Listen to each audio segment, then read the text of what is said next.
GFM's TV.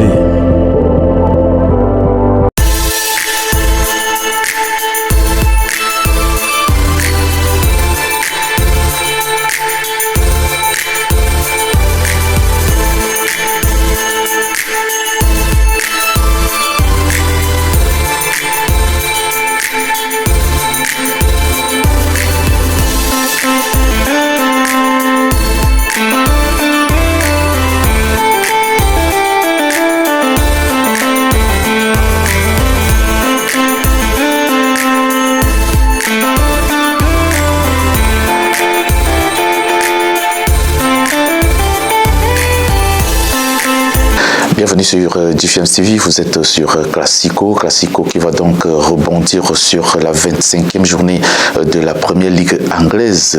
On a fait le choix de se pencher sur ce match entre Arsenal et Everton, un match qui n'est peut-être pas un derby avec grand D comme on peut l'entendre, mais une particularité, c'est que les deux équipes jouent le titre pour l'un et jouent le maintien pour l'autre. Un match très important pour Arsenal qui compte, n'est-ce pas, prendre un peu d'écart au niveau de la tête du classement, et de l'autre côté, Everton joue sa survie en première ligue. Je fais donc passer une transition et puis je reviens derrière pour dérouler l'issue de cette rencontre. GFM's TV.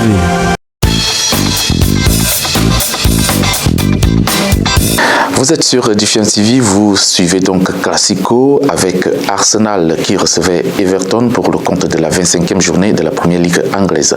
C'est peut-être un match qui n'est pas comme un derby lorsqu'on parle de derby, mais une particularité, comme je l'ai dit tantôt, c'est que les deux équipes jouent l'une pour le titre et l'autre pour le maintien. Mikel Arteta, après la frayeur donc observée lors de la défaite face à Manchester City, veut enchaîner sa troisième victoire consécutive et peut donc compter sur une équipe homogène avec une particularité, c'est que Martinelli est très en forme. Il est buteur des deux dernières rencontres.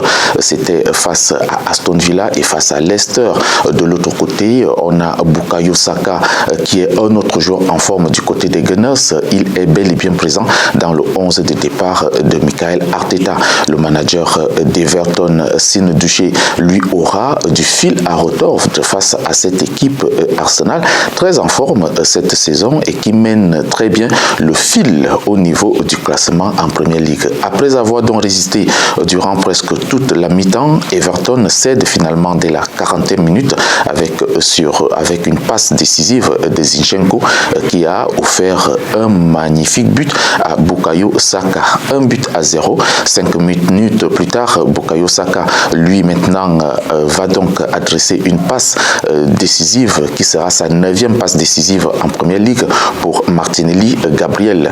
Il inscrit donc ainsi son 10e but de la saison en Première Ligue. Les Gunners vont à la pause avec cet avantage de 2-0 et on semble donc voir Everton assommé. Sean Dyche va faire des changements. Il injecte ainsi Holgate. Il injecte Holgate qui entre à la place de Idrissa Gana Gueye, et puis il y a cette entrée de Gray qui prend donc la place de Mopey, et aussi l'entrée de Godfrey qui entre en place de Coleman.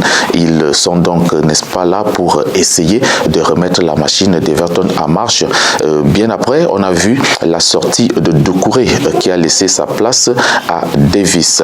Arsenal va donc essayer de gérer au mieux sa rencontre, et Mikel Arteta qui va donc opérer quelques changements pour essayer de mettre, n'est-ce pas, son équipe dans les meilleures dispositions. À la 71e minute, Trossard trouve donc Odegaard qui inscrit le 3e but. Et 10 minutes plus tard, c'est Nketiah qui donne donc une passe décisive à Martinelli qui inscrit son doublé de la journée, son 11e but en Première Ligue. On est donc à 4-0 pour Arsenal Arsenal contre Everton qui n'a pas pu résister face à cette armada de cette équipe d'Arsenal. Everton assommé et incapable de réagir, ça crée donc, n'est-ce pas, une désillusion du côté de l'équipe mise en place par Sean Dyche. Une satisfaction pour les Gunners qui gagnent donc ainsi 5 points, qui prennent donc 5 points d'avance sur Manchester City au classement et qui gardent la première place du championnat en Premier League. Quant à Everton, le club retrouve la 20e, la zone rouge, la zone de relégation si vous voulez, avec 21 points seulement. Voilà donc ce qu'on peut relever de ce match comme classico entre guillemets, entre une équipe qui joue la tête du tableau et une autre qui joue sa survie en Premier League. On revient donc bientôt pour une autre vidéo avec un autre classico qu'on va, n'est-ce pas, choisir au sein de notre rédaction. Portez-vous bien, à très bientôt.